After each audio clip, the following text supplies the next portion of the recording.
When an ordinary day on the subway is interrupted by a malicious act of cowardice, it doesn't seem that it could get any worse. But a single mistake by the train operator will cost the lives of 140 more people in just 9 minutes. This is the fatal breakdown of the Daegu subway fire. It was just another day on the subway for some college kids and department store workers heading out for their late morning start.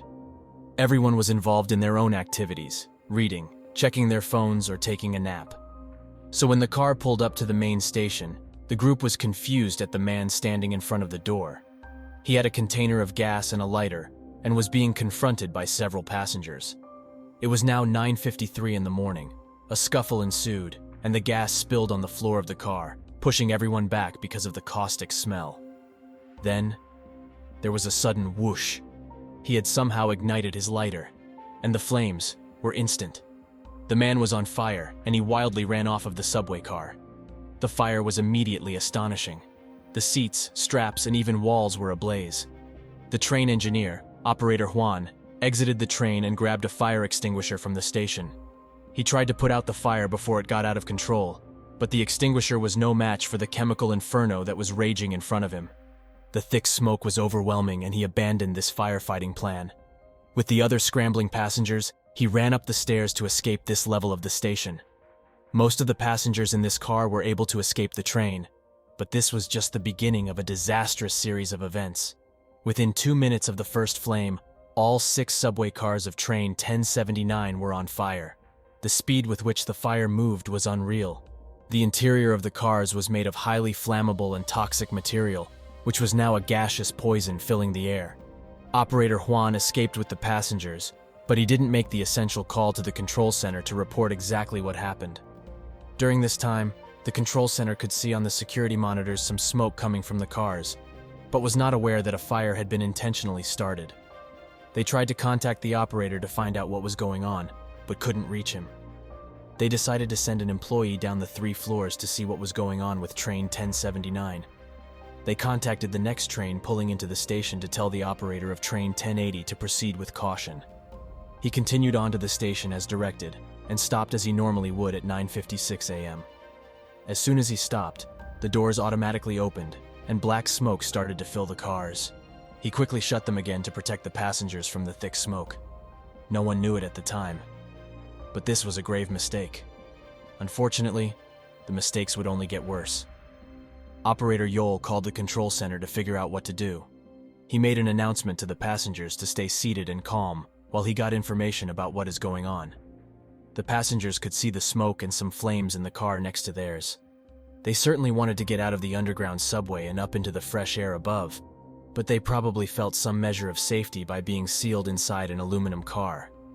What they didn't know was that the fire shutters had been activated by the fire response system. Fire shutters are an automated fire response technique to isolate fire and smoke to the areas of origin and prevent their spread. In this subway system, they would have been freestanding doors that seemed to go nowhere, but were actually the only way through the fire shutters once they had closed. The wall would come down between the doors and seal off each area. This would create several layers of walls to isolate the tracks from the stairs going up to other levels. Once the fire shutters were activated, that would have shut down the power to prevent electrical fires. The problem with this design was that there was no emergency lighting in the station. Once the power went out, the entire track level of the station was completely dark, except for cell phone lights. The black smoke was now trapped in by the fire shutters, so visibility was less than a foot for those blindly trying to feel around for an exit. On train 1080, Operator Yol was talking to the command center. It was now 9:58, and his train had no power. Communications were being operated on emergency battery power. He continued to tell the passengers to sit tight, while the command center tried to figure out how to get them out of there. The smoke was creeping into the interior of the train cars, and the passengers were starting to get restless for some solution. Where were the firemen, or even some fire extinguishers? Operator Yol came back on the speaker and told them to stay inside, because the power would be restored soon, and they would leave this station to escape the smoke and flames. This sounded like a good solution to just get away from this inferno blazing next to them. Just a few feet outside the safety of this train, people were dying. They were unable to find an exit and had succumbed to the trapped toxic smoke. The terrible reality is that the smoke generated by even a moderate fire will render people unconscious in just a few minutes. Once you have lost consciousness, there is no protection from the smoke, heat, and fire. A fire consumes oxygen so rapidly, while producing a variety of toxic gases as a result of combustion. This leaves you gasping in more toxic smoke moment by moment while seeking oxygen to breathe. Carbon monoxide replaces oxygen in the air and in the bloodstream. In addition to suffocation, the pure heat of the air scorches the airway and lungs, causing swelling, fluid buildup, and impairment of oxygen exchange. For the passengers inside train 1080, minute after minute passed with no power. Then suddenly, there was an astonishing realization. Their own train was now on fire. The fire insidiously spread through the insulation between the aluminum outer shell and the plastic interior walls. This realization created an urgent momentum to get out, no matter what might lie on the other side of the doors. The passengers started trying to pry the doors open in the dark. If they made a little progress, thick smoke billowed in and choked the would-be saviors. It was now 10 o'clock, just 7 minutes after the first flame on train 1079. All 6 of its cars were completely ablaze, and those who had initially ran off the trains when the fire started made it out before the fire shutters closed off the tunnel and power was lost. Everyone who escaped afterwards was trapped in the dark, smoky corridor with no apparent exit. It only takes a minute to completely lose consciousness after inhaling such thick and toxic smoke. After several frantic minutes of effort, the control center failed to reinstate the power to the train. The heat and flames had damaged the electrical system, and there would be no power-up for the train or the lights. They instructed the operator of train 1080 to tell the passengers to run and that they should all get out of there immediately. When he heard this, he was stunned. They would need to exit the train and run through flames and smoke to escape. He made an announcement to the passengers to run, and then he took away the only chance they had for survival. He removed the key, placed it in his pocket, and then ran towards one of the fire shutter doors. When he turned off the master key, the emergency battery was shut off, and the train was completely locked down with 140 passengers inside. There was already panic building in the cars because of the encroaching smoke and fire, but now the train engineer had told them to run. The doors were locked shut, and they had no idea how to get them open. It was dark and smoky, and the young passengers were frantic. Half of them had already passed out due to smoke inhalation. The rest were desperately trying to cover their noses with their shirts and moving away from areas with searing heat. Each breath was a chore to attempt to capture some oxygen from the dwindling supply. Fire was now inside the train cars, and there was nowhere to go. Once the interior caught fire, it spread from one end of the car to the other in just seconds. The materials were extremely flammable and created a poisonous gas when the polyvinyl chlorine plastic walls and the polyurethane foam seats began burning intensely. Some of the passengers had already lost consciousness with the smoky air, so they had no chance at escape.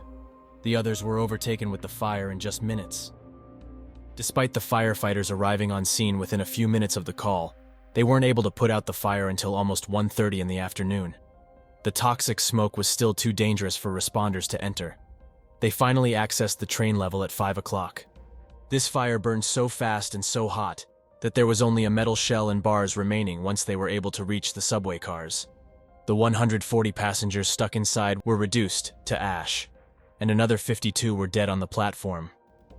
Now, let the cover-up begin. Operator Yol was missing for the next 10 hours, but somehow the master key to train 1080 was found in the office at the train station. Later, it was discovered that he had been in contact with the company, had been coached on what to say, and transcripts of the recorded communications between the office and trains was doctored to remove some statements. This attempt at a cover-up raised suspicions even further. It was finally determined that safety standards and protocols in the Daegu subway system were in need of a massive overhaul. Train 1080 should have never been told to proceed to the station. Fire extinguishers should be on every train car, and emergency lights should be a standard guide for smoky conditions, especially when fire shutters are in use. For their part, both train operators were tried for negligence and received prison sentences of 4 and 5 years. The true cause for this tragedy was a single deranged man, Kim Dae-han, who carried gas onto a subway car and started the massive blaze. He had a history of mental illness and apparently slipped through the cracks of the health services in Korea. He was given a life sentence for his actions. The Daegu Subway received a massive upgrade to improve safety and fire resistance. Even though they remodeled the entire station, they maintained some of the burnt structures and soot-covered equipment as a memorial to those who lost their lives. Between the two subway trains and those trapped in the platform area, 192 people lost their lives. Over 150 more individuals were injured by inhaling fumes and smoke, or being burnt directly by the fire. There were many errors in procedure, resources, and judgment that made a tragic situation into a full-blown disaster.